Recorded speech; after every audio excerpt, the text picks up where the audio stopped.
Nå har vi hørt litt om Walter sitt liv. We heard a little bit about Walter's life. Nå skal vi høre litt om han som har gitt oss alle sammen liv. Let us hear about him, God, who gave us life to all of us. Jeg skal dele noen tanker med dere som har med tillit å gjøre til han som har skapt oss mens vi er på reise. I will share with you a few thoughts about him who gave us life and who called us to this journey. Det var overmåte godt. It was very good indeed. Og Gud så på alt det han hadde gjort, og se, det var overmåte godt. Og det ble aften, og det ble morgen, sjette dag. God saw everything that he had made, and indeed it was very good. And there was evening and there was morning, the sixth day. Av jordens støv hadde han formet mannen. Han hadde blåst livets ånd i hans nese, og mennesket ble til en levende sjel. The Lord God formed man from dust of the ground and breathed into his nostrils the breath of life, and the man became a living being.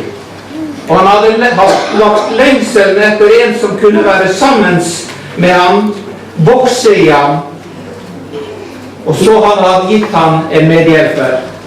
He gave him longing for one he could be with, a man, to grow in him. So gave him a helper according to him. Og det var overmåte godt. And it was all very good. Så ble himmelen og jorden fullført med hele sin hær. As the heavens and the earth were finished, and all their multitude. Gud fullførte på den syvende dag det verk han hadde gjort, og han hvilte på den syvende dag fra alt det verk som han hadde gjort. And on the seventh day God finished the work that he had done, and he rested on the seventh day from all the work that he had done. So God blessed the seventh day and hallowed it. Gud velsignet den syvende og helliget den, for på den hvilte han fra alt sitt verk, det Gud hadde skapt og gjort. Because on it God rested from all the work that he had done in creation. Det var ikke slik han hadde planlagt det.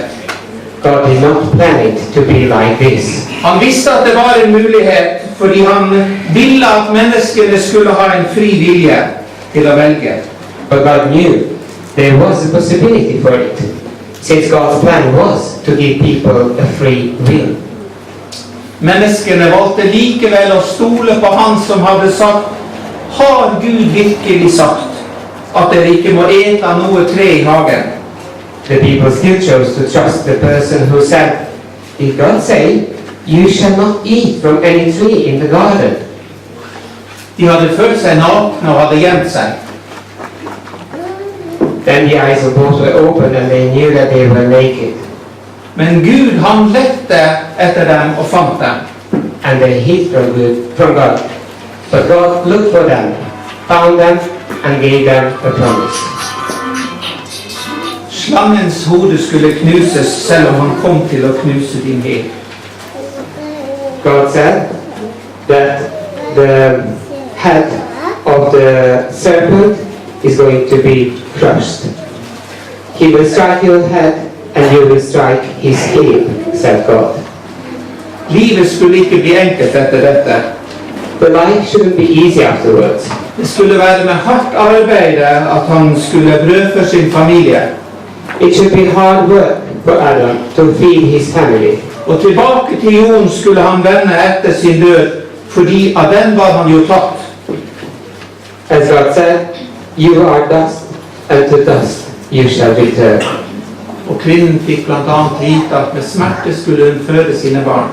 And the woman got to know that it will be with great increase of her pangs in childbearing, in pain you shall bring forth children, said God.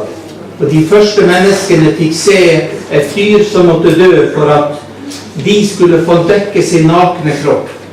The first couple got also to see the first animal that passed away.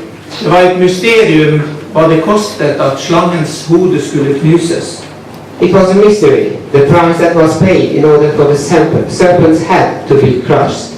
Han ledet dem ut av hagen og lukket døren etter dem. God took them out of the garden and closed the door behind them. Så stilte han opp voktere, slik at ikke de skulle kunne komme inn i hagen igjen og spise av livets tre og leve evig. Ikke enda. He put guardians there so that they could not get back into the garden and eat of the tree of life and live forever. Not yet. Gud kaller Abraham ut fra sitt hjemland, Ur. Later on, God calls Abraham out of his homeland. Han ville gi ham et bedre land. He would give him a better life. Han ville gjøre hans slekt stor og gi ham et stort navn. God promised him that he will make a great nation out of him. Og i deg skal alle jordens slekter velsignes.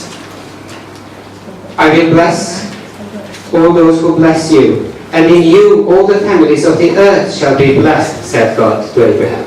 Abraham trodde på Gud, selv om han enda ikke hadde fått noen barn. Abraham believed God, even though he didn't get the child yet. Og det ble regnet ham til rettferdighet. And it was reckoned to him as righteousness. Gud lover han et bedre land, men ikke enda. God promises him a country, a land, but not yet. Du må se lengre frem. You need to look a bit forward, longer forward. Du skal vite for visst at din ett skal bo som fremmed i et land som ikke er deres. De skal trelle for folket der, og de vil bli undertrykt og plaget i 400 år.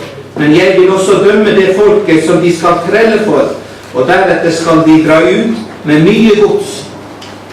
The Lord said to Abraham, "Now know this for certain, that your offspring shall be aliens in a land that is not theirs, and shall be slaves there, and they shall be oppressed for 400 years. But I will bring judgment on the nation that they serve, and afterwards they shall come out with great possessions." Abraham får til slutt sønnen Isak, men bor som fremmed i landet. At last Abraham gets a son Isaac, but he still lives as a stranger in the land. Isak bor som fremmed i landet og får sønnen Jakob. Isaac also lives as a stranger in the land and gets a son Jacob. Og de ser fortsatt frem til det som Gud hadde lovt. They still look forward to the promises that were given to them. Om et land og den som alle jordens slekter skulle velsignes gjennom. The promise about the promised land and the promise that all the families of the earth will be blessed through Abraham's descendants. Jakob får 12 sønner, og en av dem er Josef. Jacob gets 12 sons. Joseph is one of them. Og hele familien kommer til Egypt. The whole family comes to Egypt. Jakob han er en gammel og syk mann, og Josef blir fortalt hvordan det står til med far. At the time Jacob is old and sick, and Joseph is told about his father's doing. Josef reiser på besøk med sine 2 sønner til sin far på hans sykeseng. So Joseph comes to visit his father on his sick bed, and he brings with him his 2 sons. Det står i Guds ord at Jakob gjør seg sterk og setter seg opp i sengen. It is written that Jacob gets stronger and sits up in his bed. Han forteller sin sønn hvordan Gud hadde åpenbart seg for ham i Kanaans land og velsignet ham. He tells his son how God had appeared to him in the land of Canaan and blessed him. Og Gud hadde sagt til ham, And God told him, se, jeg vil gjøre deg fruktbar og tallrik og gjøre deg til en mengde folkeslag, og jeg vil gi dine etter deg dette landet til evig eiendom. I'm going to make you fruitful and increase your numbers. I will make you a company of peoples and will give this land to your offspring after you for a perpetual holding. Han velsigner Josef og sønnene hans. Then he blesses Joseph and his sons, saying, Den Gud som var Abrahams og Isaks Gud, for hans åsyn vandret i. The God whom my ancestors Abraham and Isaac walked, the God who has been my shepherd all my life to this day, Den Gud som var min hyrde fra jeg ble til inntil denne dag, den engel som forløste meg fra alt ondt, han velsigne guttene. The angel who has redeemed me from all harm, bless the boys.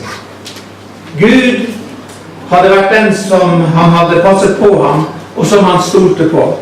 God had been the one who had looked after him and that he trusted. Og så sier han, se jeg dør, men Gud skal være med dere og føre dere tilbake til fedrelandet. So said he, I'm about to die, but God will be with you and will bring you again to the land of your ancestors. Jakob kaller sine sønner til seg når han skjønner at han kommer til å dø. Jacob calls his sons to himself when he realizes that he will also soon die. Han vil forkynne for dem hva som skal skje i de siste dager. So he tells them what was about to happen in the last days. Etter at han hadde profetert til dem, så ga han dem dette påbud. After he had prophesied to them, he gave them an order. Han visste hvor hans hjemland var, og der ville han begraves. He knew where his homeland was and where he would be buried. Han trodde på den hyrden som hadde gått med ham gjennom livet. He also believed the shepherd he had walked with him throughout his life. At de som et folk en dag skulle få landet Kanaan til eie, det tvilte han ikke på. He also believed without any river that they as people would one day get the land of Canaan to possess it. Han ville legges i graven sammen med sin første kone Lea. He would be buried with his first wife, Leah.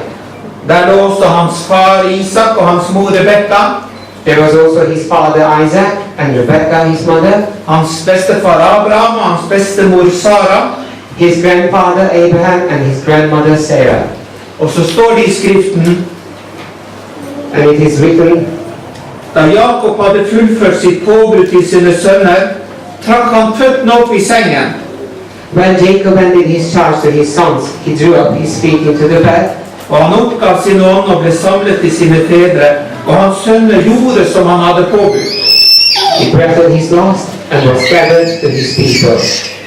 And to his sons he commanded. Familien vokser, og Josef blir også gammel. The family grows and Joseph gets old as well. Han hadde også som sin far lært i livets skole og funnet seg en hyrde som var å stole på. He also, just as his father did, learned in the school of life and found himself the shepherd who to trust. Herren, Abrahams, Isak og Jakobs Gud. Lord,